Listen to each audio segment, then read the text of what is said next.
नमस्कार. आज महाराष्ट्र मंडळ परिषदेने जो मराठी दिनाचा कार्यक्रम साजरा केलेला आहे त्याच्यात मी एक छोटीशी माझी एक कथा खास लहान मुलांसाठी सांगणार आहे. तरी त्यांनी न चुळबुळ करता लक्ष देऊन ऐकायचे आहे. नीट बसायचं आहे सगळ्यांनी.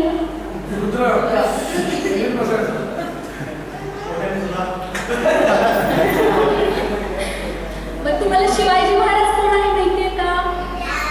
फक्त डोरेमॉन, नोबिता हे माहिती आहे? शिवाजी महाराजांच्या गोष्टी ऐकता का तुम्ही? नाही ऐकणार? पण आता याच्या पुढे तुम्ही शिवाजी महाराजांच्या गोष्टी पण ऐकायच्या लॅपटॉपवर, टीव्हीवर लागल्या तर. ऐकणार ना? तर आज मी तुम्हाला अशीच एक शिवाजी महाराजांचा एक सेवक त्याची एक गोष्ट सांगणार आहे. तर गोष्टीचं नाव आहे नियमप्रिय सावळ्या. आताच अंशुलाने ती कविता म्हटलेली आहे पण त्याचीच मी एक गोष्ट सांगत आहे. तर शिवाजी महाराजांच्या एक आवडता सैनिक जो होता त्याचं नाव होतं सावळ्या. तर शिवाजी महाराजांनी त्यांच्या राज्यामध्ये गडावरील लोकांसाठी काही खास नियम ठेवले होते. तर ते कशासाठी ठेवले होते? तर आपल्या गडाची सुरक्षा उत्तम व्हावी, त्याचा बंदोबस्त व्यवस्थित व्हावा याच्यासाठी काही नियम त्यांनी केले होते. तर यातील एक नियम असा होता की कुणालाही सूर्यास्तापूर्वी आणि सूर्योदयानंतर गडावर प्रवेश देण्यात येणार नाही. हा नियम होता. मुलं ऐकतायत ना सगळी? कुठला नियम होता ते? तर नियम असा होता, कुणालाही सूर्यास्तापूर्वी आणि सूर्योदयानंतर गडावर प्रवेश दिला जाणार नाही. आणि शिवाजी महाराजांनी प्रत्येक किल्लेदाराला हा नियम तो पाळायला सांगितला होता. त्यांना मराठी भाषेचा प्रॉब्लेम असल्यामुळे थोडं कळणार नाही पण तरी सुद्धा मी प्रयत्न करते. तर अशाच एका गडावर सावळ्या नावाचा 17-18 वर्षाचा एक तरुण सैनिक काम करत होता. सगळ्या किल्लेदारांना शिवाजी महाराजांनी सांगितले होतं हा नियम पाळायचा म्हणून. मग किल्लेदारांनी सावळ्याला सांगितलं की सूर्यास्तानंतर आपल्या या प्रवेशद्वाराजवळ तू थांबायचा आहेस आणि कोणालाही आत सोडायचं नाहीये. तर महाराजांच्या आज्ञेप्रमाणे सूर्यास्तानंतर तो सावळ्या त्या दरवाजाजवळ म्हणजे प्रवेशद्वाराजवळ थांबला आणि त्याची रक्षा करू लागला, म्हणजे तिथे गस्त घालू लागला.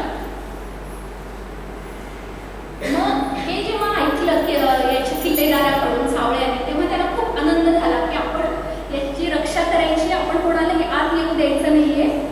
तर असे म्हणून तो प्रवेशद्वारापाशी पहारा देऊ लागला. सूर्यास्त नुकताच झाला होता, थोडासा अंधार पसरलेला होता आणि एवढ्या टप टप टप असा टापांचा आवाज करत एक घोडेस्वार तिथे प्रवेशद्वाराजवळ पोहोचला.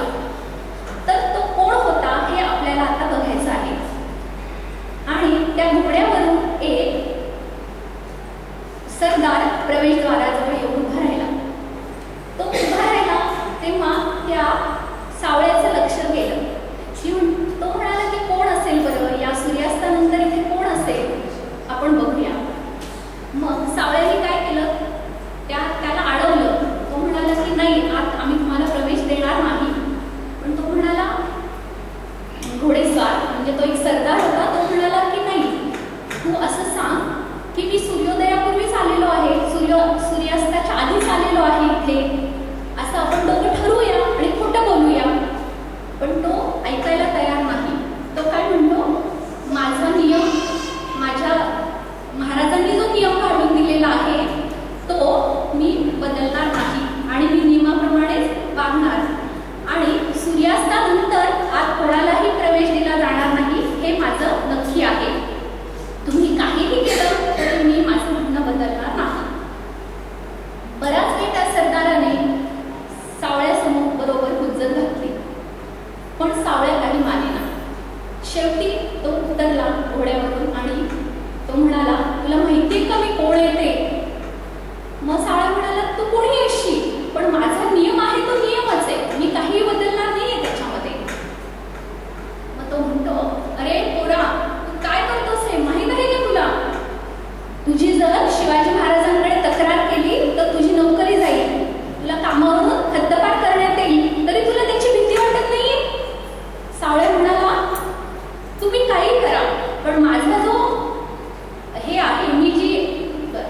आज्ञा पाळणार आहे शिवाजी महाराजांची, त्याच्यापासून मी दूर जाणार नाही.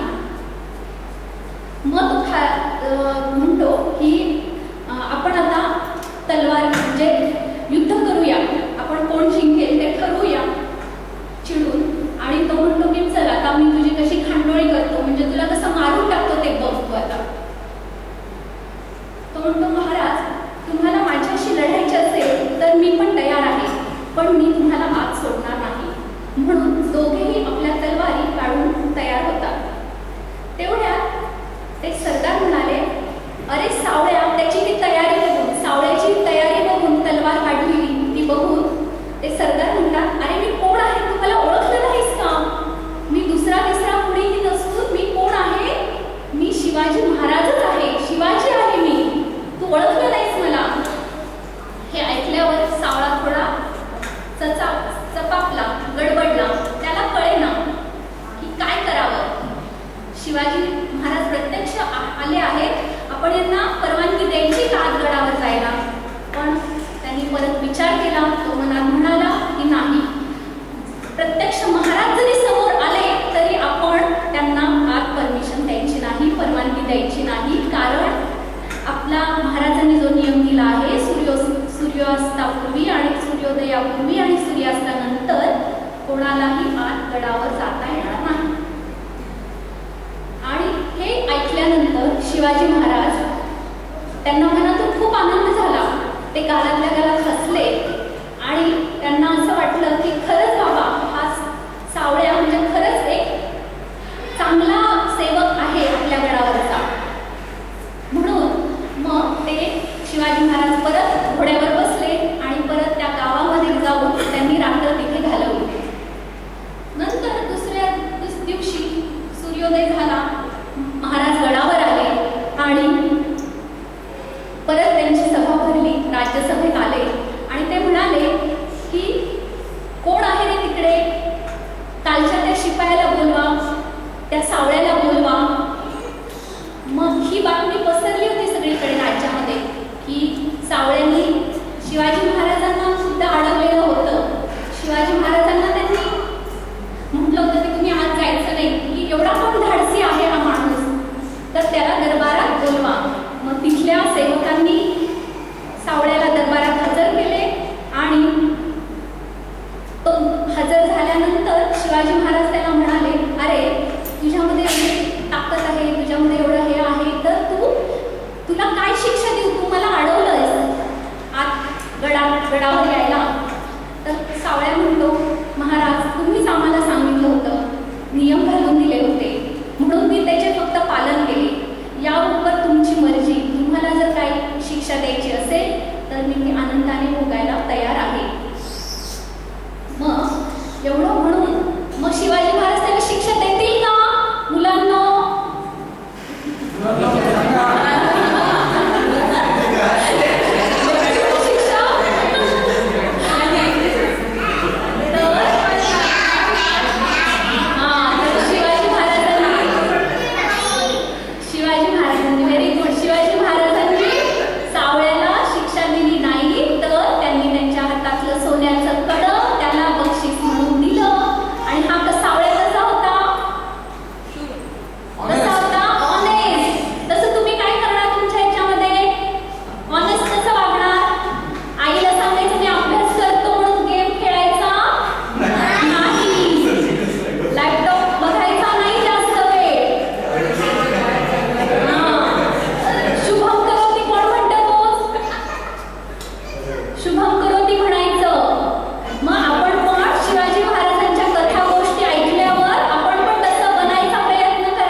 त्याआधी मी एक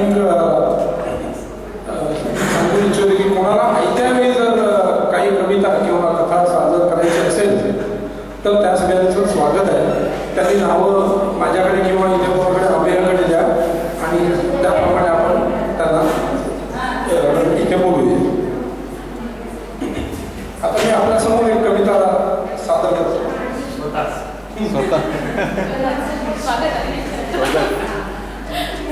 या कवितेची गंमत अशी आहे की आजच्या जमान्यात असं झालेलं आहे की आपण ना धड मराठी ना धड इंग्लिश, कारण की सगळी मुलं इंग्लिश मिडियममध्ये शिकतात आणि त्यांना मराठी आकडे विचारले तरी पटकन कळत नाही किंवा अशा प्रकारचं भाषा मराठी भाषा जी त्यांची झालेली आहे ती अंगलालेली झालेली आहे आणि त्याचमुळे मोठे पण तशाच भाषेमध्ये म्हणजे बोलायला लागलेत.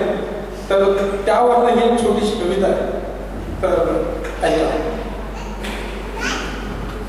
लिसन माझ्या सोन्या बाळा, केव्हा झाली मॉर्निंग. लिसन माझ्या सोन्या बाळा, केव्हा झाली morning. Wake up from the bed, आता शेवटची ही मॉर्निंग. छानपैकी ब्रश कर, चकवत तुझे टीथ.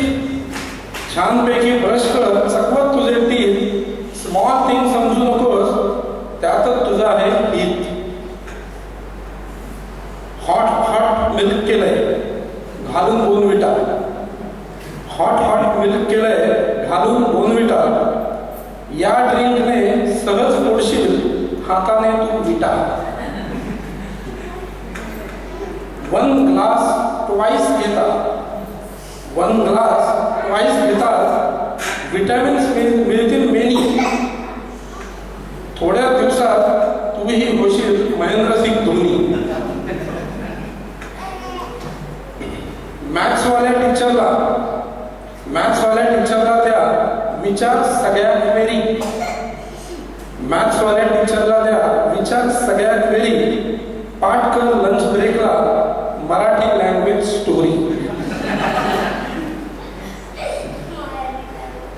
स्कूल फिनिश करून ईवला होम झटपट गाठ. स्कूल फिनिश करून ईवला होम झटपट गाठ. येता येता बसमध्ये फ्रेजेस होऊ देत पाठ. ग्रँडपाच्या बर्थडेची आहे नाईटला पार्टी. ग्रँडपाच्या बर्थडेची आहे नाईटला पार्टी.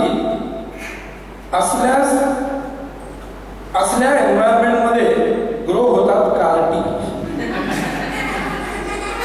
मराठीच्या स्पीकिंगचेही लावू तुला कोर्स. मराठीच्या स्पीकिंगचेही लावू तुला कोर्स. शोधलं खूप टाइम्समध्ये पण सापडला नाही सोर्स.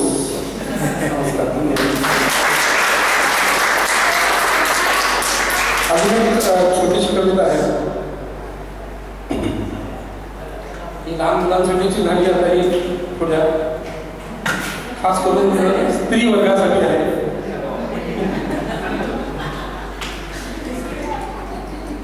माझं मेलीचं तोंडच दिसतं.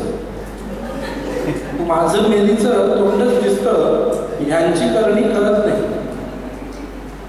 शपथ सांगते अबोल नवऱ्याशी संसार करणं सोपं नाही. माझ्या तोंडापणामुळे माझे गुण अवगुण ठरतात. माझ्या तोंडापणामुळे माझे गुण अवगुण ठरतात. ह्यांच्या शांतपणामुळे त्यांना बोनस गुण मिळतात. माझा आपला मोकळा स्वभाव, मी नाही आपल्या गाठीची. यांच्या तोंडात मात्र सतत गुळणी असली मिठाची. यांची सतत झाकली मूठ 1.25 लाखाची. यांची सतत झाकली मूठ म्हणून लाख मोलाची. माझी मूठ मेली वळतच नाही म्हणून कवडी मोलाची. यांच्या शांतपणामुळे हे नातेवाईकांमध्ये लोकप्रिय. यांच्या शांतपणामुळे हे नातेवाईकांमध्ये लोकप्रिय. माझ्या फटकरपणामुळे मी सगळीकडे अप्रिय. पण आता मला कळायला लागलंय शांत राहणं सोपं नाही. समाजात वावरायला संयमासारखं दुसरं प्रभावी साधन नाही. मौन सर्वार्थ साधनम म्हणतात. ही मग मोठी नाही, बोलून आपण बरंच काही घडवतो, हाती काही लागत नाही. तेव्हा शांतपणाचे धडे गिरवणं मी आजपासून सुरू करते. तेव्हा शांतपणाचे धडे गिरवणं मी आजपासून सुरू करते. आणि आता दूर कशाला जाऊ, आमच्या ह्यांनाच माझा गुरु करते. ती कविता सुरंगरी वाद म्हणून आहेत, त्यांची आहे. दीक्षितवालीची काय? दीक्षितवालीची नाही ना? खूप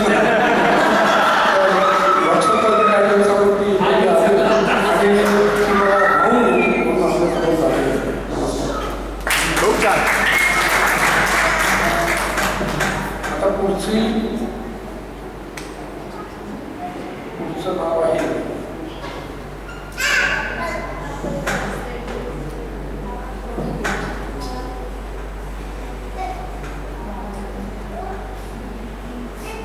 शशिकांत कुलकर्णी.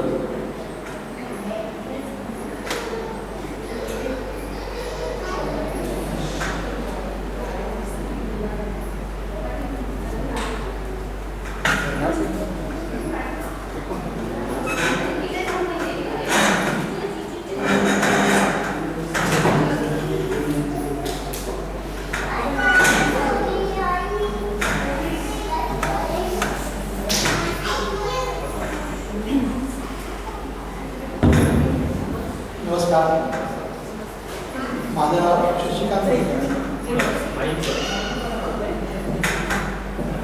मी पुण्यावर आहे. माझी मुलगी इथं आहे, जावई आहे. त्यांना घ्यायसाठी म्हणून घ्यायचं ठरवलं. त्यावेळी मुलीने सांगितलं की महाराष्ट्र मंडळामध्ये तुम्ही एखादी मराठी कथा सांगा, कुठलीही, स्वरचित असू दे किंवा इतर कुठलीही असू दे. म्हटलं कथा सांगू, कथा सांगायला काय हरकत नाही. कथेची वेळ तरी मला दिली 7 ते 9 मिनिटं. मी त्यात ती बसवण्याचा प्रयत्न केला, परंतु कदाचित 1-2 शब्द कमी जास्त झाले तर 10 मिनिटाच्या पुढे कदाचित जाऊ शकेल. कृपया श्रोतांनी समजून घ्यावं. ही कथा मी 7वीच्या वर्गात असताना आम्हाला मराठीचं पुस्तक होतं मंगल वाचन. त्या पुस्तकात ही कथा होती. इतकी वर्ष ती माझ्या हृदयात कोरून राहिली. मी ज्येष्ठांनी संघामध्ये 2-3 ठिकाणी ज्या कथा सांगितली त्यावेळेस त्या लोकांच्या मनावर काही परिणाम होते असं मला वाटलं. म्हणून म्हणतात की आपण या ठिकाणी ही कथा सांगावी. त्या कथेचं नाव आहे सत्य. जेव्हा कथा सुरू होते तेव्हा दुपारची वेळ होते. 12, 1, 3, 2चा समय असतो. वरून सूर्य आग ओढत असतो आणि समोर एक अफाट कापड दगडी माळ पसरला असतो. त्या दगडी माळावर पांढरं भुरटं गवत की अजिबातच वाढत नाही अशा प्रकारचं पांढरं भुरटं गवत पसरलं होतं. आणि मध्येच कुठेतरी तो कातळ दगड पसरला होता. आणि अशा ह्या वाळवंटातून एक चिंचोळी पायवाट चाललेली होती. ही पायवाट त्या डोंगराच्या खिंडीतून डोंगराच्या पलीकडे जाणारी असते.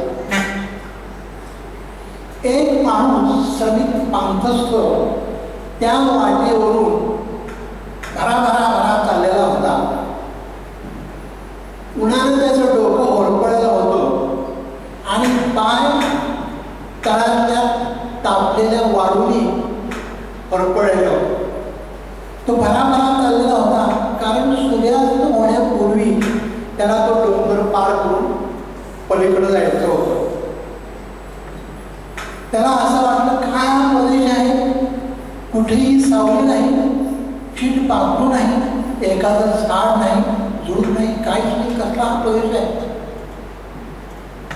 त्याला असं वाटलं की एखादं झाड दिसावं, थोडी सावली मिळावी, आपण तिथं थांबावं, आपल्याजवळची भाकरी खावी, एक कांदा फोडून खावा, घोडभर पाणी प्यावं तिथलाच एक दगड घ्यावा, दगडाची उशी करावी, 2 मिनिटं विश्रांती घ्यावी आणि पुढच्या प्रवासाला निघून जावं.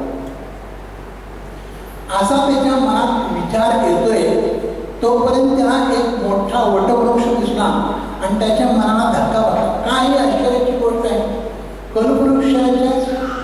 कल्पवृक्षाखाली बसून जर मनात इच्छा व्यक्त केली तर ती पूर्ण होते असं म्हणतात. परंतु मी माझ्या मनात इच्छा व्यक्त केल्याबरोबर समोर एक दाट सावलीचा वृक्ष दिसलेला आहे. तो बघून त्याला खूप आनंद आला. तो घरा त्या सावली, त्या वडाच्या झाडाच्या सावलीखाली गेला तर त्याला आणखीन एक आश्चर्याचा धक्का बसला. कारण त्या दाट वृक्षाच्या सावलीखाली एक पांढरा शुभ्र बगदादी घोडा होता. त्या घोड्याच्या मानेवर पांढरे शुभ्र केस पसरलेले होते आणि त्याची शेपूट सुद्धा पांढऱ्या शुभ्र केसांनी दाटलेली होती. त्या घोड्यावर जीन होतो आणि जिनेवर रंगीबेरंगी लाल रंगाचा असं बैठक होती. त्या बैठकीचे गोंडे चांदीने मळलेले होते, चांदीच्या घुंगराने मळलेले होते. त्या घोड्याच्या डोक्यावर तांबूस लाल भडक रंगाचं पिसाचा तुरा होता आणि त्या घोड्याच्या पायामध्ये सोन्याची कडे होते. बापरे, असला हा सुवर्णाने नटलेला हा घोडा निर्मनुष्य ठिकाणी कसा काय उभा राहिला. म्हणून त्याने त्या घोड्याचं निरीक्षण करायला सुरुवात केली तर त्या घोड्याच्या डोळ्यातून अश्रू वाहत होता. त्यानं पलीकडे जाऊन पहिले कशाचे अश्रू आहेत तर ते दुसऱ्याही डोळ्यातून अश्रू वाहत होता. काय म्हणे, असला एवढा श्रीमंत सरदाराचा हा घोडा, त्याला दुःख कशात झालंय या विचारातून श्रमिक पांथस्थ इकडं तिकडं पाहायला लागला. तेव्हा त्यांना असं दिसलं की अतिशय श्रीमंत असा एक माणूस महाराज त्या घोड्याजवळ पडलेला आहे. त्याचे केस विस्कटले आहेत, पांढरे शुभ्र केस, पांढरी शुभ्र दाढी, पांढऱ्या शुभ्र मिशा आणि त्याचा जवळच एक सोन्याचा हिरेजडित मुकुट पडलेला आहे. त्याच्या अंगावर भरजरी वस्त्र आहे आणि त्याच्या गळ्यामध्ये सुवर्ण अलंकाराने भरलेले आहे. त्याच्या खांद्यावर त्या राजघराण्याचं चिन्ह आहे, पाठीवर ढाल आहे आणि पायामध्ये त्या काळात राजे लोक वापरतात तसे विजार आहे. पायामध्ये जोडे आहेत, जोडे सुद्धा सुवर्णाने मळलेले आहेत. त्याच्या उजव्या हातात तलवार आहे, तलवारीचं पाक सोन्याचं आहे आणि त्याची मूठ सोन्यामध्ये घडवलेली आहे आणि त्या मुठीमध्ये हिरे, माणके, पाचून निरनिराळ्या प्रकारचे मौल्य असे अलंकार त्या ठिकाणी आहे. त्या महाराजांच्या तोंडाची हालचाल चाललेली होती की या पांथस्थाला असं वाटतं की याला काय सांगायचं आहे, ह्या माणसाला काय सांगायचं आहे. म्हणून त्याचं त्यांना आपला कान हळूवारपणे त्याच्या तोंडाशी नेला आणि या महाराजांना काय बोलायचं आहे हे त्यांना ऐकायचा प्रयत्न केला. तेव्हा ते महाराज म्हणाले की श्रमिक पांथस्था, हे पहा, माझा देह तू पाहतोस, माझ्या शरीराची ताकद पायापासून हळूहळू कंठाकडे यायला लागली आहे. मी काही क्षणाचा सोबती आहे आणि मी आता काही क्षणातच मरून जाणार आहे. परंतु माझे छोटंसं काम तू करशील का. मृत्यूशय्यावर असलेल्या माणसाची इच्छा पूर्ण करण्यासाठी प्रत्येक माणूस धडपड लागतो. या श्रमिक पांथस्थाने क्षणभर विचार केला की हा मरणासन्न माणूस मनुष्य काही क्षणात मरणार आहे, याची आपण साधी इच्छा पूर्ण करावी.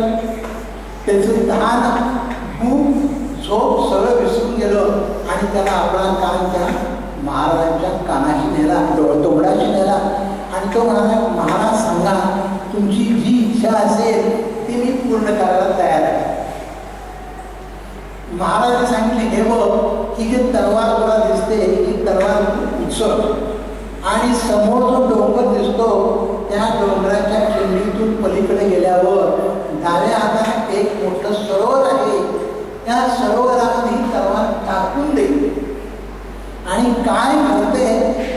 सांगायला मला परत ये हे बघ, तू परत येस तोपर्यंत माझे प्राण मी धरून ठेवणार आहे. तू जेव्हा मला खरं सांगशील त्यावेळी मी माझे प्राण सोडणार आहे.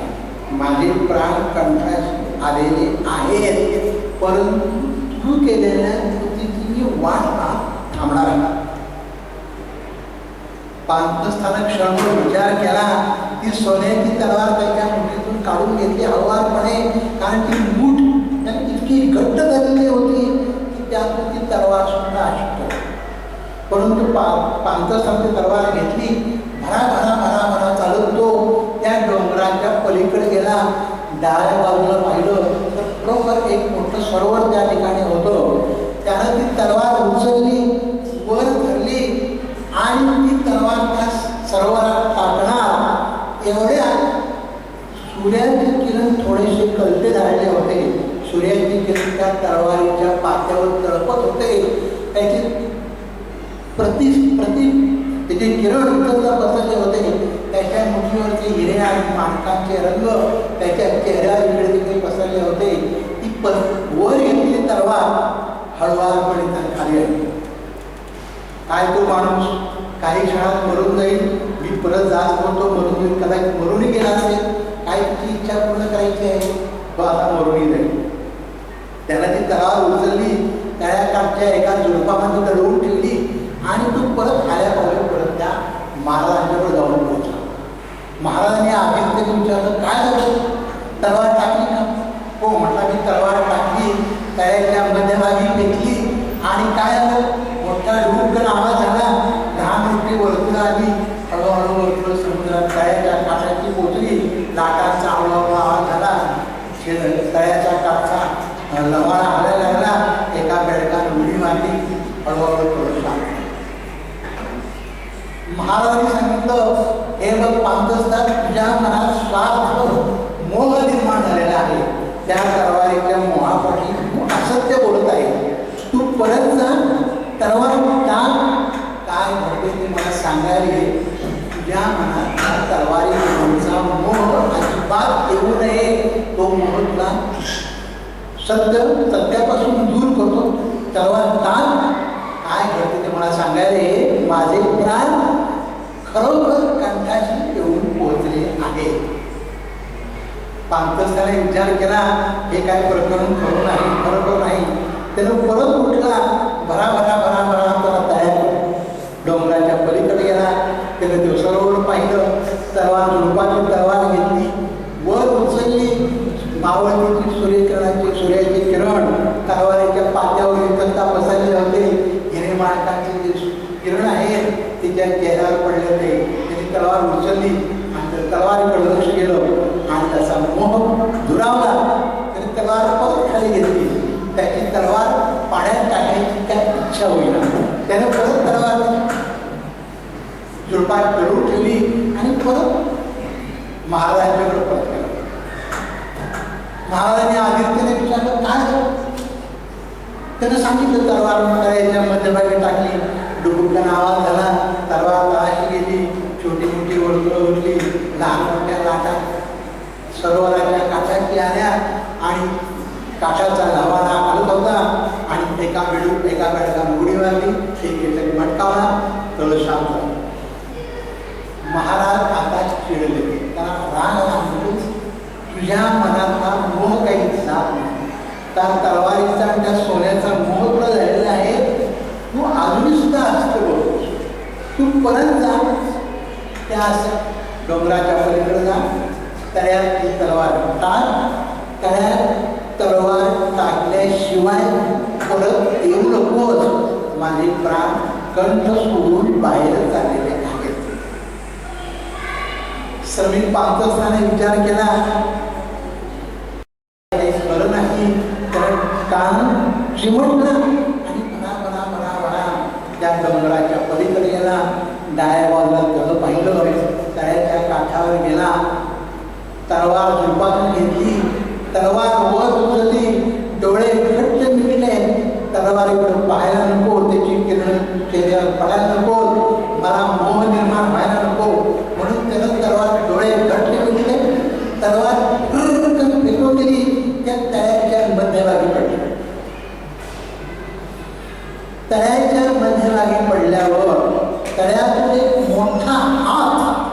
एका महिलेचा हात की ज्याच्या हातामध्ये सोन्याची कडव लावलेला आहे, असा तो तळ्यातून एक मोठा हात वरती आला. त्या हाताने ती तलवारीची मूठ लिलया पकडली आणि 3 वेळा हवेत भिरकावली. 3 वेळा तिची मूठ पकडली आणि तो हात तलवारीचं तळ्याच्या मध्ये अंतर्धान करायचा. पांतस्थाच्या हृदयाला धक्का बसला. केवढं मोठे सत्य, आपण केवढ्या मोठ्या सत्यापासून दूर जात आहोत. तो लगेच वळत गेला. त्या महाराजांना सांगितलं की महाराज, ती तलवार तुम्ही सांगितल्याप्रमाणे मी तळ्यात फेकून आलो. काय झालं सांग, मी आधी झाला, माझा प्राण हे ऐकण्याचे आधी आहे, हे मी ऐकणार आहे, बोलणार आहे. त्यानं सांगितलं की तुम्ही तलवार सांगितल्याप्रमाणे मी तलवार तळ्याच्या मध्यभागी फेकून दिली. तळ्यातून एक महिलेचा हात वरती आला, हातामध्ये सोन्याचं कडं होतं. त्या महिलेच्या हातामध्ये तलवारीची मूठ केली, पकडली, 3 वेळा हवेत भिरकावली आणि समुद्राच्या सरोवराच्या तळाशी निघून गेली. महाराज, हे सत्य आहे, परंतु याच्या पाठीमागची भूमिका मला ऐकायची आहे असं त्या पांतस्थानं सांगितल्याबरोबर तो मृतावस्था व्रत म्हणाला की मी या संस्थानाचा राजा आहे. ज्यावेळी मी सत्तेवर आलो त्यावेळी देशामध्ये प्रचंड गुंडगिरी मारलेली होती, समाजामध्ये रोगराई मारली होती, आक्रमकांनी देशाचे तुकडे तोडायला सुरुवात केली होती. मी राजा झाल्यावर मला या गोष्टीचा अनुभव कमी होता, पण जबाबदारी माझी होती. मी उठलो, त्या सरोवराच्या काळाशी बसलो. 21 दिवस अन्न पाण्याशिवाय या देवतेची आराधना केली आणि ह्या देवता प्रसन्न झाली आणि तिने मला एक तलवार दिली आहे. या तलवारीच्या साह्यानं मी शेकडोने हजारो लढाई केल्या. देशाची रोगराई तोडून काढली, देशाची गुंडगिरी तोडून काढली आणि आक्रमकापासून देश वाचवला, देश शांत केला, समाधान केला. आणि मी देवतेने एक अट घातली होती की ज्यावेळी तू मला समय येशील त्यावेळी तलवार मला पुढे जाऊन दे, मी तळ्यातून वरती घेऊन जाईल. मी तलवार टाकण्यासाठी इथं पण आलो की माझे प्राण इतके कंटाळले आलेले आहेत, घोड्यावर खाली उतरून इथंच पडलो. पण तलवार टाकण्याची माझी इच्छा अपूर्ण राहिली. समेत पांतस्था माझी तू इच्छा पूर्ण केली आहेस. माझ्या अंगावरचा सोन्याचा कंटा मी द्वारित आहे. तू सुखाने आणि समाधानानं जाऊ शकतो. धन्यवाद. आपण गोड मुलांचं पण ऐकल्याबद्दल.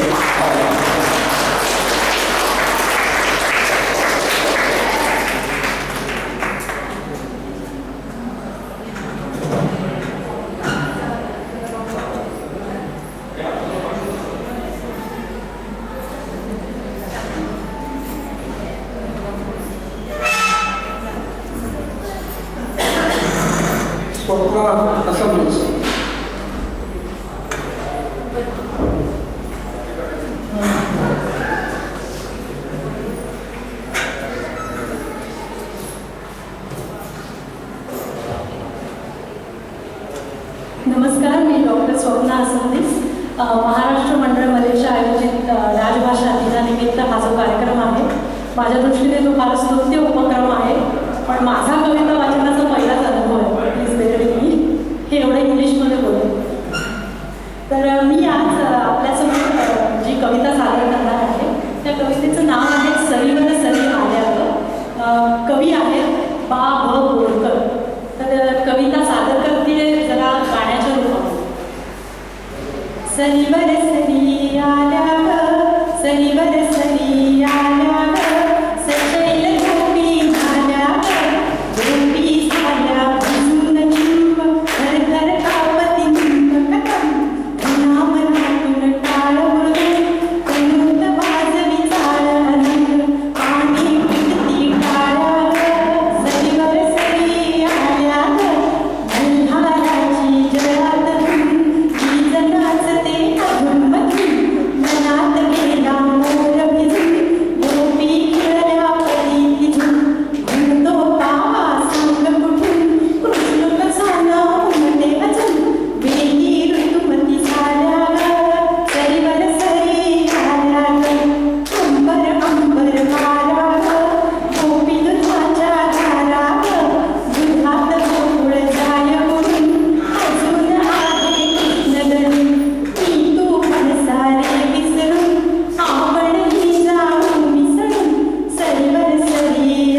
कुसुमाग्रजांच्या काही कविता सादर करतो.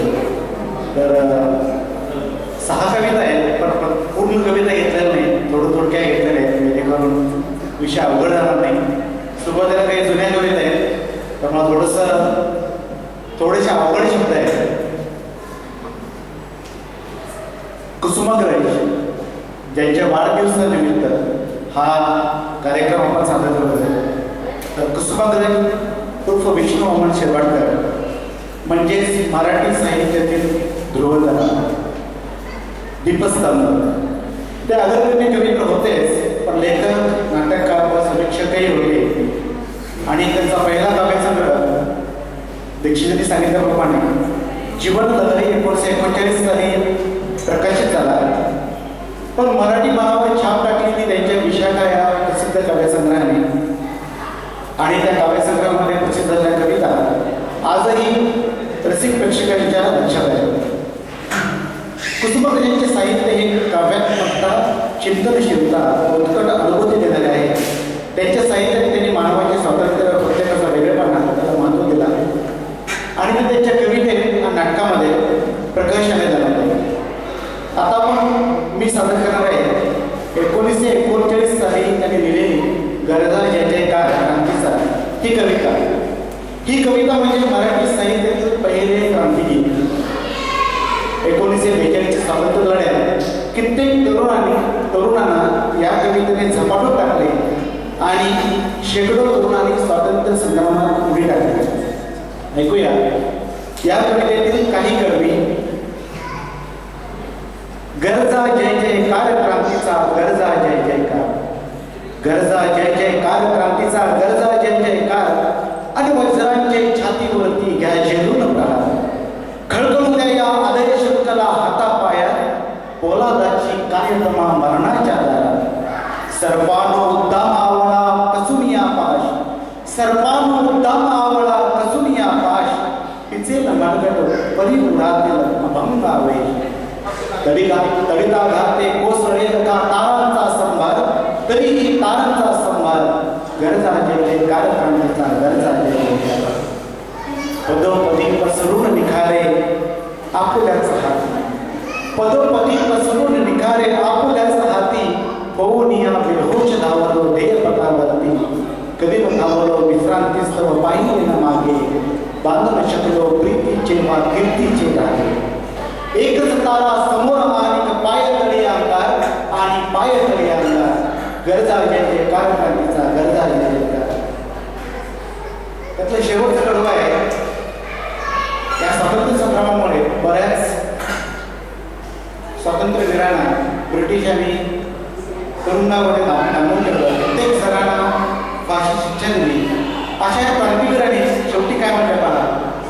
कशाचा आई बिजुलीचे डोळे उजळ तुझे भार, कशाचा आई बिजुलीचे डोळे उजळ तुझे भार. रात्रीच्या गर्भात असे उद्याचा आवश्यकता आहे. सरणावरती आज आमची पेटताच येते, सरणावरती आज आमची पेटताच येते. उद्विग्न त्या ज्वालात उभारी क्रांतीचे नेते. लोहदंड तव पायामध्ये खळाखळा तुटणार आई, खळाखळा तुटणार. गरजा जय जयकार क्रांतीचा, गरजा जय जयकार, गरजा जय जयकार क्रांतीचा, गरजा जय जयकार. दुसरी कविता. आपण सर्वांनाच विज्ञानात आपण सूर्य, पृथ्वी, तारे, तारका या सगळ्याचा अभ्यास केला. कित्येक कवींनी तारकावर, चांदण्यावर बऱ्याच कविता केल्या आणि चंद्रधर कितीतरी प्रेमिकांच्या प्रेमाचा साक्षीदार झाला. पण याच सूर्याची आणि पृथ्वीची प्रेमकथा इतक्या वैज्ञानिक दृष्टिकोनातून फक्त कुसुमाग्रजांसारखे प्रतिभावंतच पाहू शकतात. पहा कशी वैज्ञानिक सुंदर काव्याची जोड या कवितेत कुसुमाग्रजांनी दिलेली आहे. पृथ्वीचे प्रेमगीत.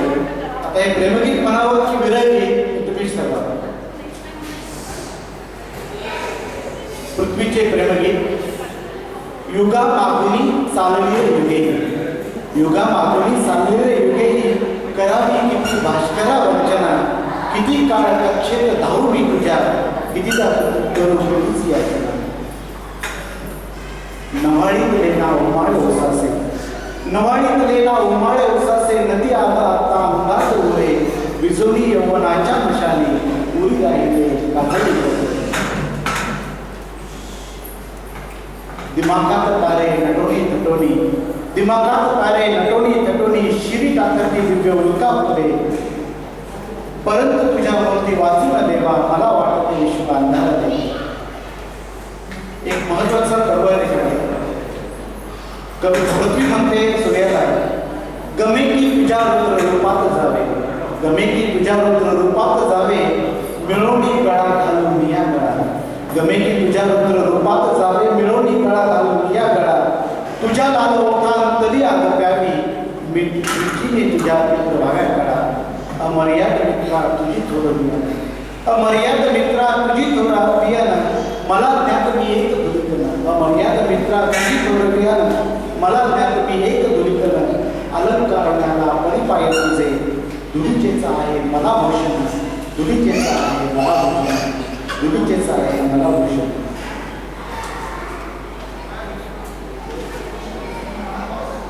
हळूहळू उस्मानाबाईंनी हे बांधीव रेखीव चंदीव तुम्हाला लक्षात आलं असेल या कविता खूप अवघड आहे कारण त्यातले शब्द पण अवघड आहे पण कुसुमाबाईंनी या बांधीव छंदामधून मुक्त छंदात प्रवेश केला त्यांच्या कविता मुक्ताई आणि सौभाग्य काव्य संग्रहातून आपल्या समोर येतात त्यातील एक कविता तुम्हाला सगळ्यांना माहित आहे प्रेम कर भिल्लासारखं पण ही कविता मी सादर करत नाही तर रसिक प्रेक्षकांना ती माहितीच आहे पण मी एक वेगळी कविता सादर करतोय कदाचित तुम्हाला माहित असेल कणा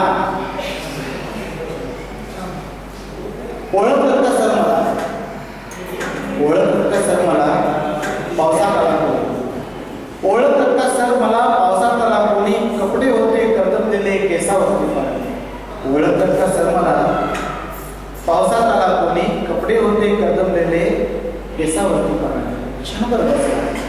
क्षणभर बसला नंतर हसला बोलला वरती पाहून क्षणभर हसला नंतर बसला बोलला वरती पाहून गंगाबाई पाहुणे आली गेली घातल्यात राहून माहेर वाशिनीसारखी चार भिंतीत नाचली माहेर वाशिनीसारखी चार भिंतीच नाचली मोकळ्या हाती जाईल कशी बायको मात्र भिंत कचली चूल विजली होते नव्हते नेले भिंत कचली चूल विजली होते नव्हते नेले प्रसाद म्हणून पाकण्यावरती पाणी टाकले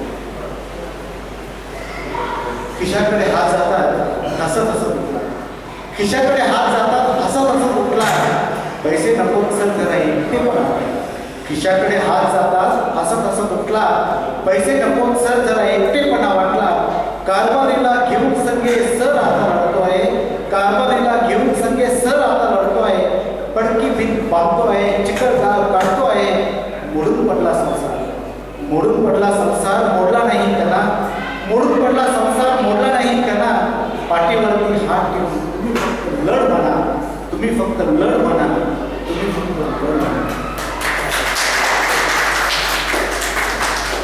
कुसुमाग्रहण आणि वास्तव यांचा एक अखंड मेळ त्यांच्या प्रत्येक कवितेत प्रत्येक कथेत जाणवतो कुठे एक अंधश्रद्धा व अनाटही रूढी यांना त्यांनी साहित्यात अजिबात वाव दिला नाही त्या उलट पक्षी पदोपदी त्यांनी या विषयावर भाष्य करणारे स्पष्टपणे मांडण्यात कधीही कमतरता दाखवली नाही देवाचा किंवा त्याच्या नावाचा सध्या जो बाजारपणा चाललाय त्याच्यावर चक्कलपणे भाष्य करणारी त्यांची कविता साधारण 1950 ते 60 दरम्यान लिहिलेली ती कविता आहे गाभारा आपण ऐकूया दर्शनाला या दर्शनाला आला या पण या देवालयात सध्या देव नाही या देवालयात सध्या देव नाही गाभारा आहे चांदीचे मखर आहे सोन्याचे समय आहे हिऱ्याची झालर आहे त्याचेही दर्शन घ्यायला हरकत नाही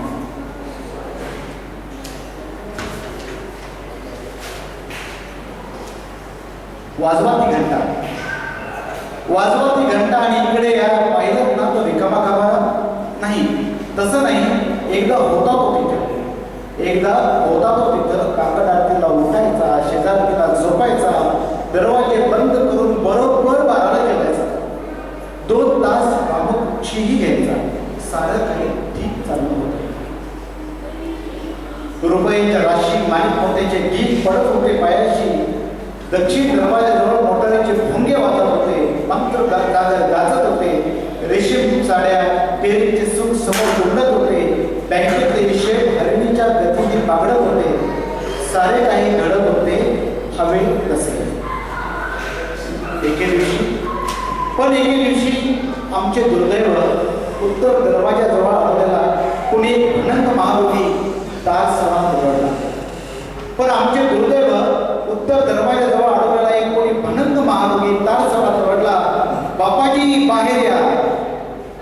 आणि काकड आरतीला आम्ही पाहतो तर काय गाभारा गमा. पोलिसात वर्दी आम्ही दिलीच आहे, परत कदाचित येईलही. पोलिसात वर्दी आम्ही दिलीच आहे, परत कदाचित येईलही तो. पण महारोग्यांच्या वस्तीत तो राहिला असेल तर त्याला पुन्हा प्रवेश द्यावा की नाही याचा विचार करावा लागेल आमच्या वस्तीत. कदाचित परत येईलही तो, पण महारोग्यांच्या वस्तीत तो राहिला असेल तर त्याला पुन्हा प्रवेश द्यावा की नाही याचा विचार करावा लागेल आमच्या दृष्टीनं. पत्रव्यवहार चालू आहे दुसऱ्या मूर्तीसाठी. पत्रव्यवहार चालू आहे दुसऱ्या मूर्तीसाठी. पण तूर्त गाभाऱ्याचे दर्शन घ्या. तूर्त गाभाऱ्याचे दर्शन घ्या. तसे म्हटले तर गाभाऱ्याचे महत्व अंतिम असतं. तसे म्हटले तर गाभाऱ्याचे महत्व अंतिम असतं. कारण गाभारा सरावा तर देवबचास. शेवटची कविता कुसुमाग्रज आणि त्यांची कविता म्हणजे शब्द व भावनेचा उत्कट उच्चार. त्यांचीच कविता, त्यांच्या कवितेचे वर्णन त्यांच्याच कवितेत आपण ऐकूया. त्यांच्या पहिले विशाखा काव्यसंग्रहातील प्रसिद्ध कविता समिधा. त्या कवितेचे वर्णन करतात. दूरस्थ कोणी दे तुझ्या घरी ही कविता. दूरस्थ कोणी दे तुझ्या घरी ही कविता. वाहते विचारून त्याची जीवन सरिता. दूरस्थ कोणी दे तुझ्या घरी ही कविता. वाहते विचारून त्याची जीवन सरिता. खडखडे अडखळे सुखे कधी फेसाळे. खडखळे अडखळे सुखे कधी फेसाळे. परे अखंड शोधे वाट समुद्रात. खडकाळ प्रांत तो ही जेथून निघाली. खडकाळ प्रांत तो ही जेथून निघाली. पत शोधित आली रानातून. खडकाळ प्रांत तो ही जेथून निघाली. पत शोधित आली रानातून गेली. संविधान सख्या या कविता आहे. त्या समिधा आहे. समिधा म्हणजे तुम्हाला बऱ्याच लोकांना माहिती. समिधा म्हणजे आपण यज्ञामध्ये लाकडं टाकतो त्या समिधामध्ये. संविधान सख्या या त्यात कसा ओलावा. संविधान सख्या या त्यात कसा ओलावा. कोठून फुलावली वा मकरंद मिळावा. म्हणजे तुमच्या त्याच्या डोळ्यात तुम्हाला अशा खूप मुलायम प्रेम कवितावर दिसणार नाही. त्यामुळे संविधान सख्या या त्यात कसा ओलावा. कोठून फुलावली वा मकरंद मिळावा. जात्याच वृक्ष त्या एकच त्या आकांक्षा. जात्याच वृक्ष त्या एकच त्या आकांक्षा. तवा अंतरागनी क्षणभर तरी फुलवावा. तवा अंतरागनी क्षणभर तरी फुलवावा. तवा अंतरागनी क्षणभर तरी फुलवावा. धन्यवाद.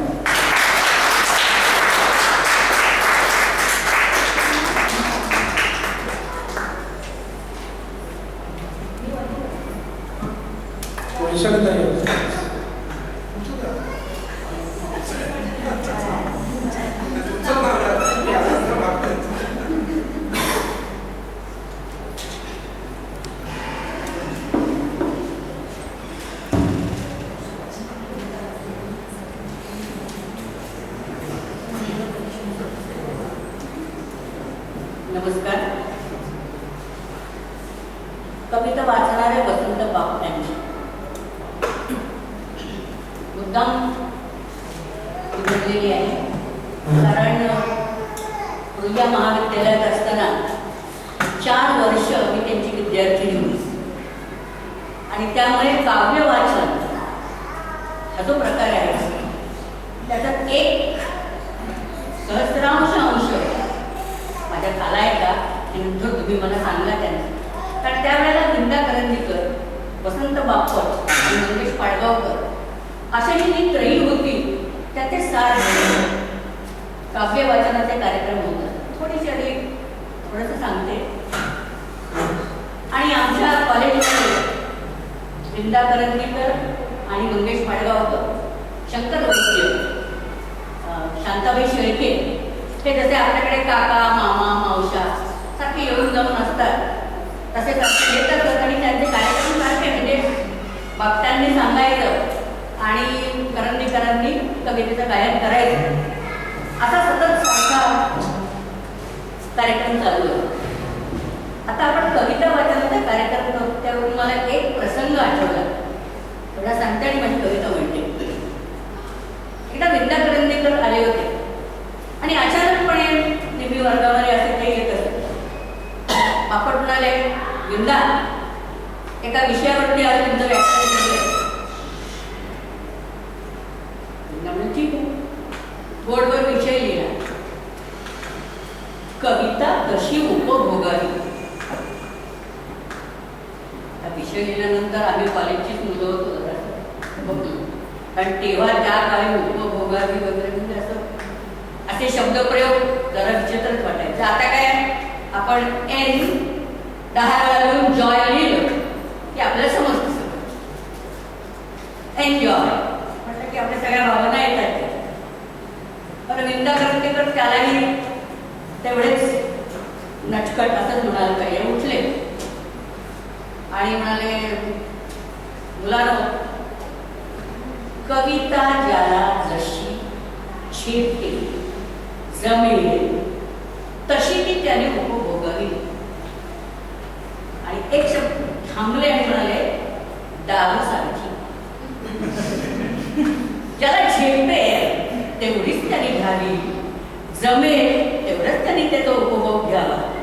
आणि नंतर वर्गामध्ये 10 मिनिटं शांतता, संपूर्ण शांतता. कारण त्या काळात म्हणजे हा जो काळ मी तुम्हाला सांगते आहे तो साधारण 1964 ते 68चा काळ आहे.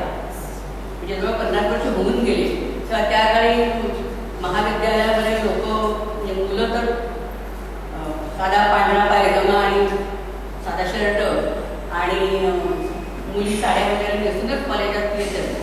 हे तितकं साधं पुण्यातलं सदाशिव पेठेसारखं कॉलेज त्या काळात.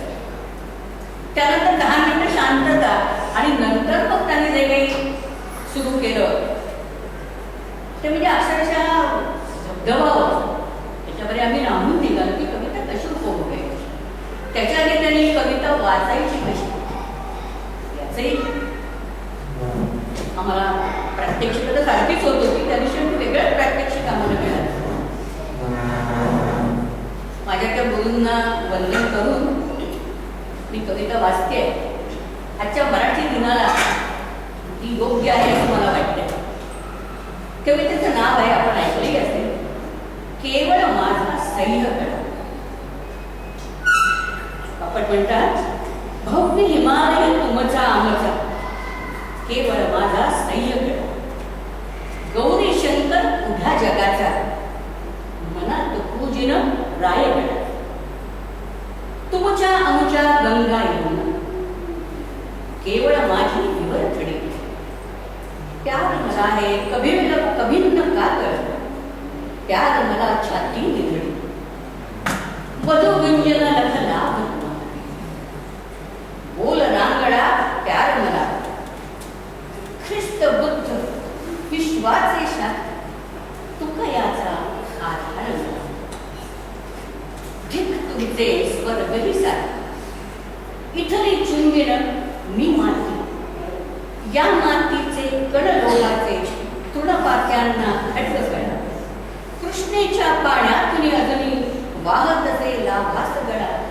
भव्य हिमालय तुमचा आमचा, केवळ माझा सह्यगड.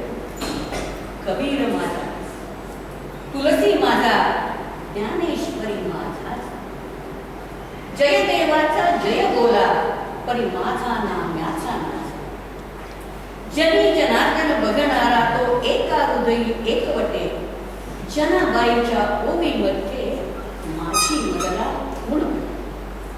इंद्रायणीच्या डोहामधली गाथा ओली ती झाली. ती माझी, मी तिचाच ऐसे जवळीक कायमची झाली. भक्तीचा मेळा गाठे, चोख्याची पैरण काटे. निर्गुण मानवतेची पूजा करणारे करू देत भले. माझ्यासाठी भीमा काठी, भाव भक्तीची पेट खुले. भव्य हिमालय तुमचा आमचा, केवळ माझा सह्यगड. रामायण तुमचे आमचे, भारत भारत वर्षाचे. छत्रपतींची निधान माझ्या आकाशात ब्रजपुटांची विक्रमगाथा तुमच्या परिमगला रुचते हृदयांच्या हृदयात परंतु बाजी बाजीची अभिमन्यूचा अवतारच होता माझा जनकोजी दत्ताजीचा शेवट होता शब्द अजून या माझी बचल्या एक और लढेंगे पाऊल राहील सदा पुढे भव्य हिमालय तुमचा मजा केवळ माझा संयम तुम्हाच तुमचे उजवे उभे घ्या सगळा नाजूक लकडा माझ्यासाठी राहील गाठी मराठ्यांचा हट्ट करा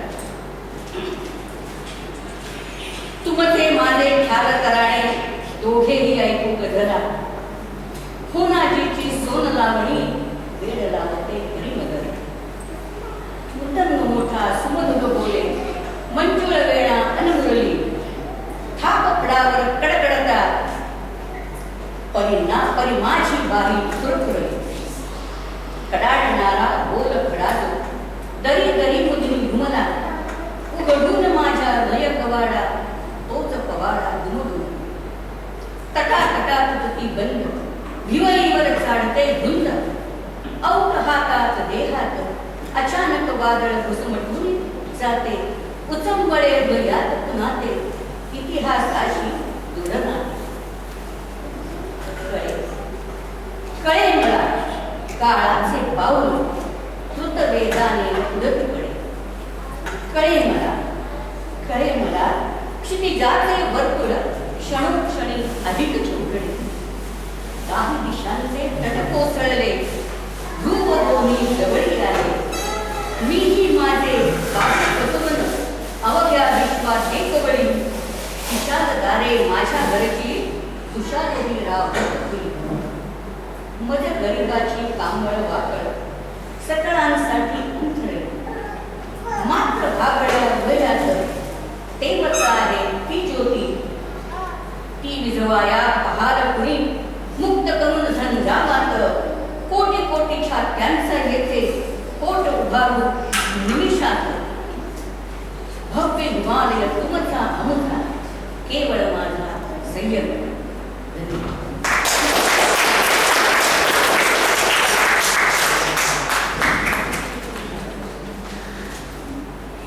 भारती गायकवाड.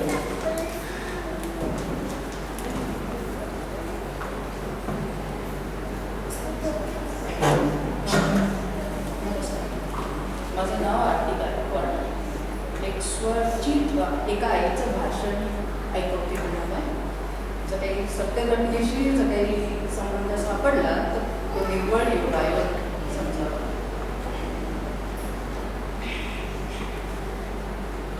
नमस्कार. मी त्यातून स्वारस्याची आहे. स्वारस्य एकदम गोड नाव आहे.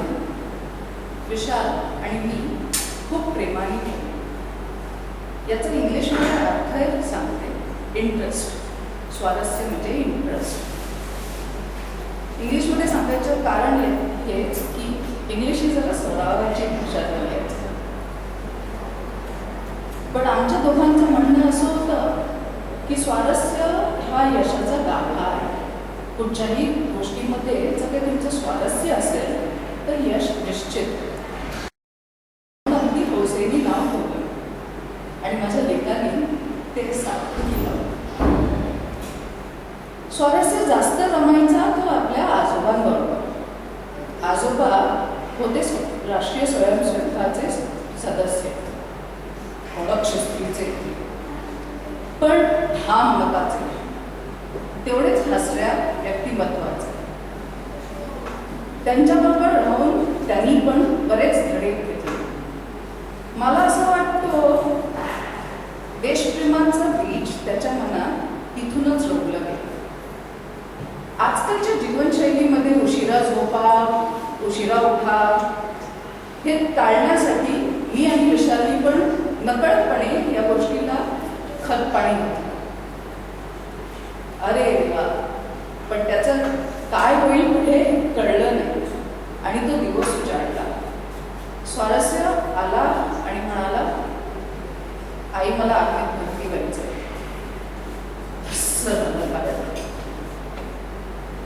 अरे डॉक्टर हो, इंजिनियर हो, समाजकार्य कर, सगळं कर, कशाला ना नाही, पण आर्मी नको तो विचार शिवला मनामध्ये की आर्मी म्हटलं तर लवकर मृत्यू. नको नको नको, काही पण दुसरं कर. मी वेगवेगळे तर्क द्यायला लागले. कधी म्हणाले कशाला त्या दुसऱ्या देशातल्या लोकांना मारायचं, त्यांची काय चूक, ते पण तर असंच कोणाच्या तरी आईचे मुलं, त्यांनी थोडी लढाई सुरू केली. असे विचित्र विचित्र नाना विविध तर्क देत गेले. स्वारस्य खूप समजूतदारपणाने न रागवता माझ्या प्रत्येक तर्काला फोडून काढत. विशालने पण खूप समजवायचा प्रयत्न केला, पण त्याचा निर्णय झालेला होता. मग शेवटी त्याच्या गोष्टीवरती शक्ती बनायचं ठरलं आणि त्याला खालीसारखा सपोर्ट केला. झाला, सिलेक्शन झालं, ट्रेनिंग सुरू झालं. फोनवरती आमच्या गप्पा व्हायच्या. सकाळी 4 वाजता उठून म्हणे अविरत परिश्रम करायचे आणि रात्री मेल्यासारखं झोपून जायचं. मी म्हणायचे त्याला फोनवर, का रे बाळा, कशासाठी एवढं सगळं? तो म्हणायचा, अगं आई, असंच सगळे जर काही म्हणत राहिले तर करणार कोण? नको जास्त विचार करूस, मी मजेत. असंच मजेमध्ये ट्रेनिंग संपलं आणि पोस्टिंग झालं. कधी या गावात, कधी त्या सरहद्दीवर, कधी तिथे, कधी काहीतरी प्रसंग घडल्यावर असे बरेच गोष्टी घडत गेल्या. सुट्टी आली ना की स्वारस्य घरी मग आम्ही तास गप्पा मारायचो. तो त्याचे एक एक किस्से ऐकवायचे. खूप मजा यायची. कधी कधी गौरांनी अशी छाती फुलून यायची की बाबा हा माझा मुलगा आहे. खूप मजा यायची. असं करता करता खूप वर्ष गेली आणि त्याच्या काश्मीरच्या पोस्टिंगचं गाणी आलं. परत नको नको ते विचार यायला लागले मला. सगळी हिंमत एकत्र केली आणि त्याला पाठवलं पोस्टिंग. असं करता करता काश्मीरचे पण दिवस सरत होते. एक दिवस टीव्हीवरती गोळी अटॅकची बातमी ऐकली.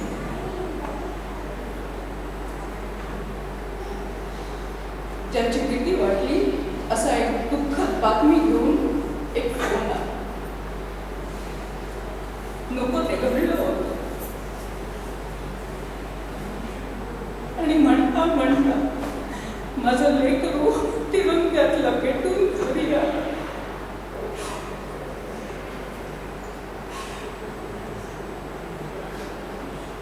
माफ.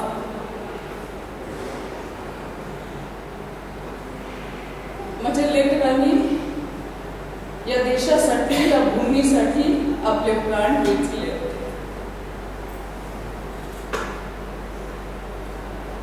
अशी मी कुठे रडत असली की तो अजूनही आजूबाजूनी येतो आणि म्हणतो, ए आई, रडतीयस काय? काहीतरी धडाकेबाज कर, सार्थकी लाव आयुष्य.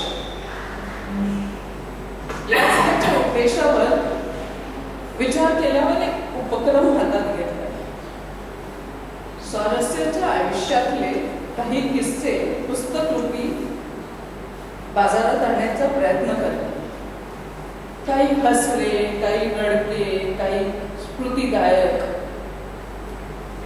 काही जीवनाला अर्थ देणारे असे काही किस्से आपल्या सगळ्यांचा साथ गृहीत धरतीये आणि येत्या 1-2 महिन्यामध्ये ही बाजारात येईल पुस्तक. माझी विनंती तुम्हा सगळ्यांना अशी आहे की कृपया या पुस्तकाला प्रतिसाद द्या.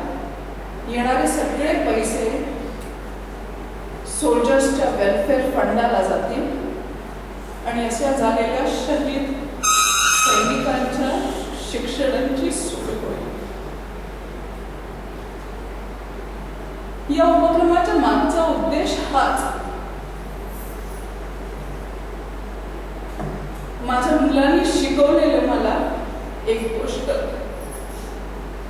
की नुसतं बोलत नाही राहायचं हे वाईट आहे ते वाईट आहे, तिथे करप्शन आहे तिथे ते आहे, कोणी काही करत नाही. आपल्या कृतीतून करून दाखवायचं. तर आता काही सगळे तर सैन्यात नाही भरती होत शकत, तर माझ्या हातात आहे माझी लेखणी. म्हणून हा उपक्रम हातात घेतला. आपल्या सगळ्यांना आपण जमलं तर एखादं पाऊल चांगल्याच्या दिशेने आपण उचलूया. अशी जर ते लाखो हजारो पावलं चांगल्याच्या दिशेने उचलली गेली तर माझी खात्री आहे वाईटाचा नायनाट व्हायला वेळ नाही लागणार. या सुंदर विचारावरती मी थांबते. नाही तर स्वारस्य म्हणेल, ए आई काय बोर करतेस ग. माझा ऐकल्याबद्दल धन्यवाद. थँक्यू.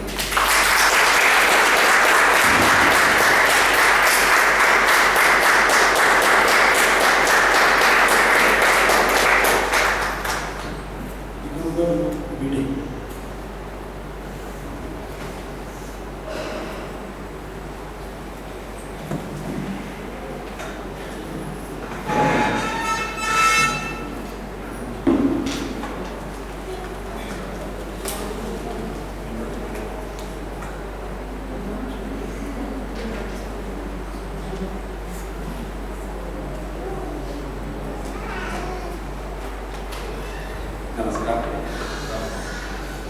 पहिल्यांदा महाराष्ट्र मंडळाला धन्यवाद.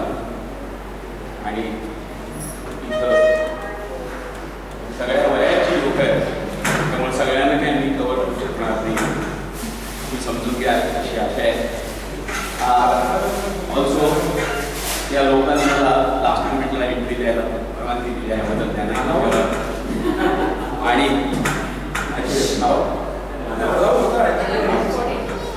ओके. मनाचे श्लोक पण हे मनाचे श्लोक आचार्य केशव आत्र्यांचे. बऱ्याच जणांनी बहुतेक झेंडूची फुलं वाचलं असेल. Atre was a great. आणि हे झेंडूची फुलं मला अभ्यासाला लागलं होतं, तेव्हा माझ्या आवडीचं राहिलेलं आहे. प्रयत्न करीन. लहान मुलांना तर एंटरटेन करू शकणार नाही, पण मोठ्यांना करू शकेल होते. ओके. मनानीट पंथे कधीही न जावे, नशा पाणी केल्याप्रमाणे चलावे. जरी वाहने मागुनी कैकयेती, कधी ना तरी सोडीचे शांत वृत्ती. दुकानावरी लाभल्या लाभ पाट्या, मना थांबुनी वाच रे वाच पात्या. अकस्मात दिसे जाहली जेथ गर्दी, तिथे चौकशी जा करायास आधी. तिघाईत कोणी जरी जाय पंथे, तरी रोखुनी पाहणे त्याकडे थे. आहा अंगना त्यातुनी ती असेल, वळोनी तरी पाही मागे खुशाल. कधी आगगाडी तुनी हिंडताना, सिनेमा तमासे तसे पाहताना. विचारी मना त्वा न खर्चित जावे, सदा श्रेष्ठ धारिष्ट्य जीवी धरावे. पुढे म्हणतात, कधी मंदिरी जाशी वाचायला वयाला, तरी इंग्रजी मासिकी ठेव डोळा. कुठे छान विधान चित्रे कुठे कूपनेही दिसे सर्व ते नीट कापून घेई पुणाचे विशी अंतरी होय तेढ निनामी तया धाडी रे नॉट पेड तयाचे निनावावरी लठ्ठ भीती मना मागवी त्यातुनी रीत सोपी सदा खाद्य पेयावरी हात मारी बिले देई सारून मित्रा समोरी अरे रे घरी राहिले आज पैसे खिसेचाच कोणी मना बोलायचे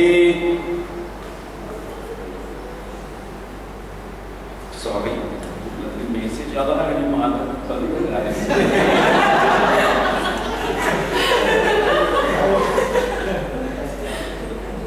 कुणाच्या घरीचा करावा करायास दाढी कुणाची फणी घेऊनी भांग गाडी कुणाचा स्वयंटाक पेनानं स्वयंटाक म्हणायचे कुणाला स्वयंटाक टाक कुणाचा स्वयंटाक टाकी खिशात घड्याळी ही बांधी तशी मनगटाक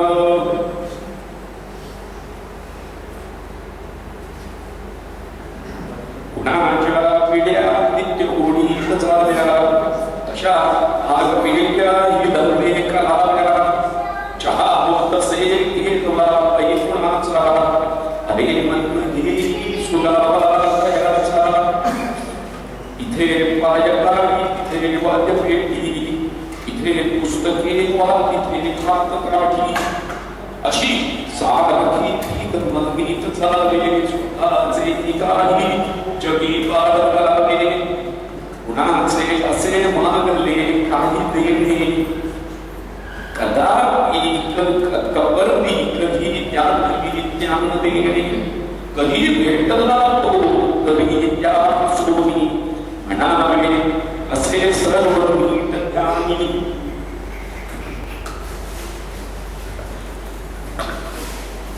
कुणाचे कधी लाभले पत्र हाती कुणाची तशी चिठ्ठी किंवा चपाटी तरी त्यातल्या वाचणे चार ओळी भावे कळे कोणते काय वेळी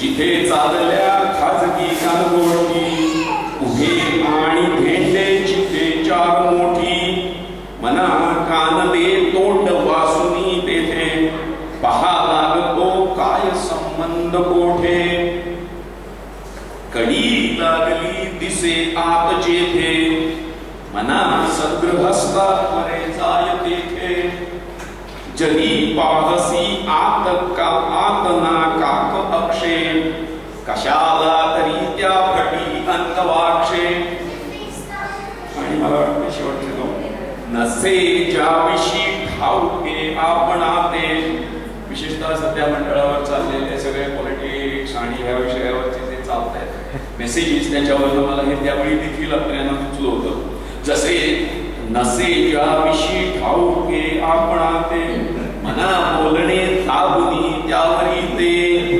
तुझ्यांची जरी जाणशी गुप्त बिंगे तरी धाव घे वृत्तपत्रात वेगे मना आणि शेवटचा मना संजना चार आणण्यात फक्त तुला भावयाचे असे देशभक्त तरी सांगतो शेवटी युक्ती सोपी श्यामाची ठेवी सदा गांधी टोपी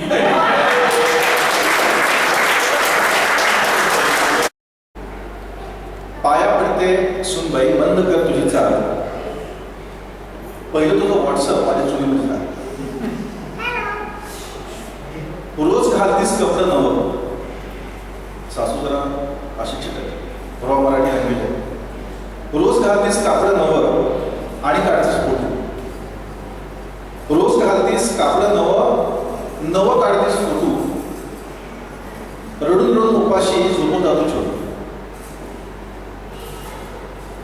दीपिका फिपी बदलण्याच्या नादात डाळ जळते रोजच.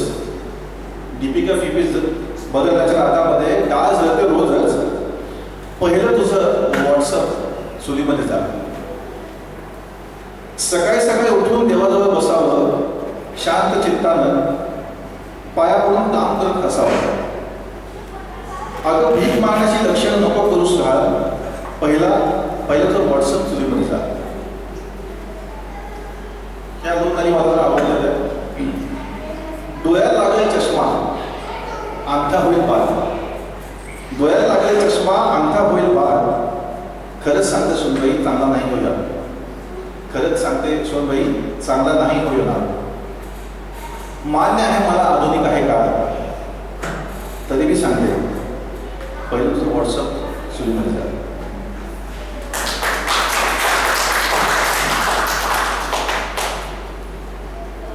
या दोन कविता मी वाचल्या ठरवले नव्हते. दुपारपर्यंत विचार डोक्यात असे होते की माझ्याकडे अजून कविता आहेत की ज्या थोड्याशा सिरियस मूडच्या आहेत. पण विचार केला की आजच्या दिवशी जरा लोकांना जॉली गोष्टी द्याव्या म्हणून हा थोडासा प्रयत्न केला. माझ्या कवितांना सांगितल्याबद्दल धन्यवाद. महाराष्ट्र मंडळाचे कडून आभार.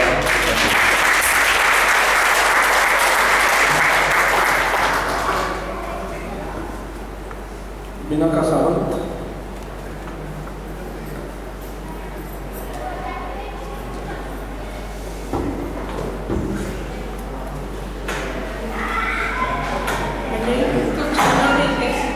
सर्वप्रथम महाराष्ट्र मंडळ कलेक्टरचे आभार, ज्यांनी हा कार्यक्रम इथे आयोजित करण्याचं ठरवून आपल्यासारख्या ज्यांना मराठीबद्दल फार अभिमान आहे, फार आपल्याला आनंद वाटतो इथे आल्याचा, त्या सर्वांना एक संधी दिल्याबद्दल. आणि शेवटच्या क्षणाला मला सुद्धा मोह आवडता आला नाही म्हणून मी सुद्धा दोन शब्द इथे बोलू इच्छिते.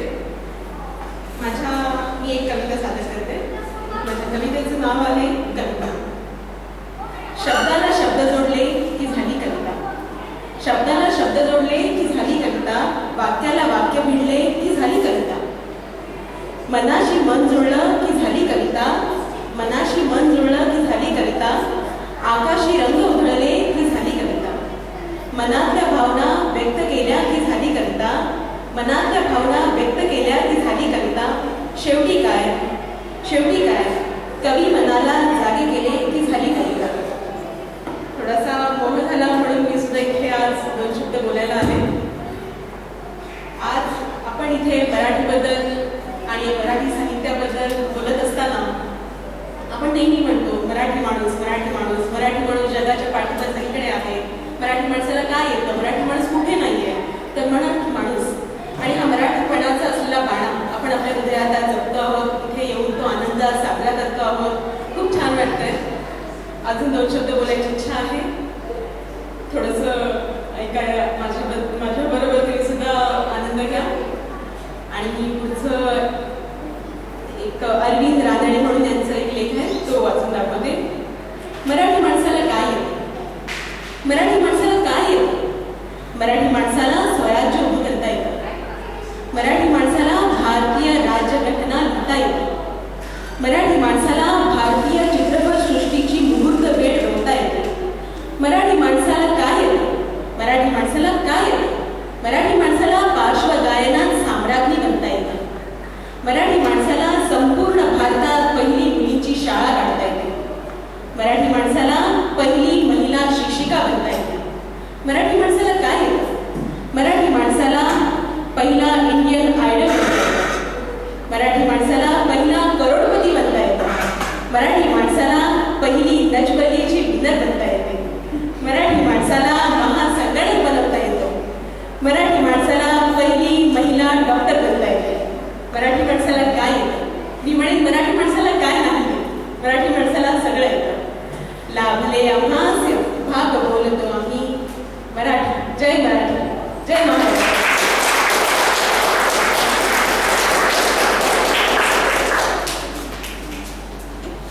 विनायक कुलकर्णी.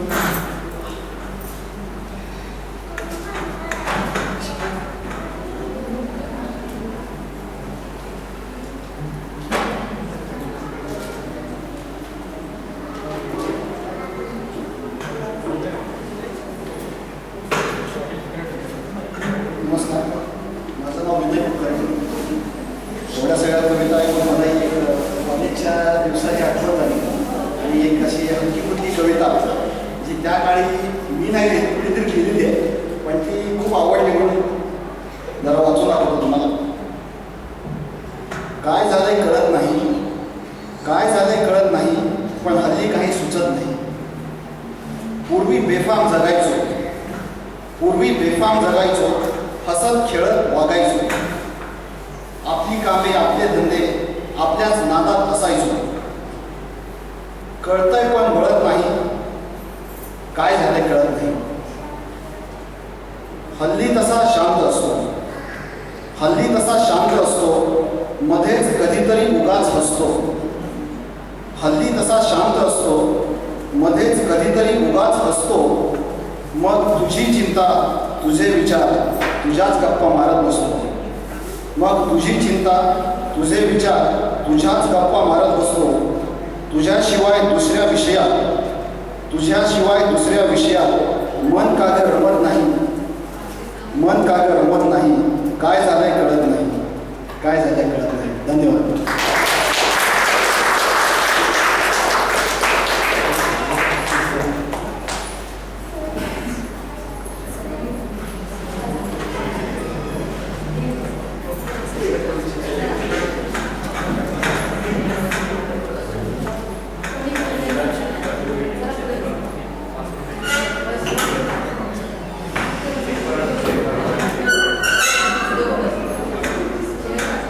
मुलांसाठी एक छोटीशी ॲक्टिव्हिटी आहे. ॲक्टिव्हिटीला मराठीत काय म्हणतो?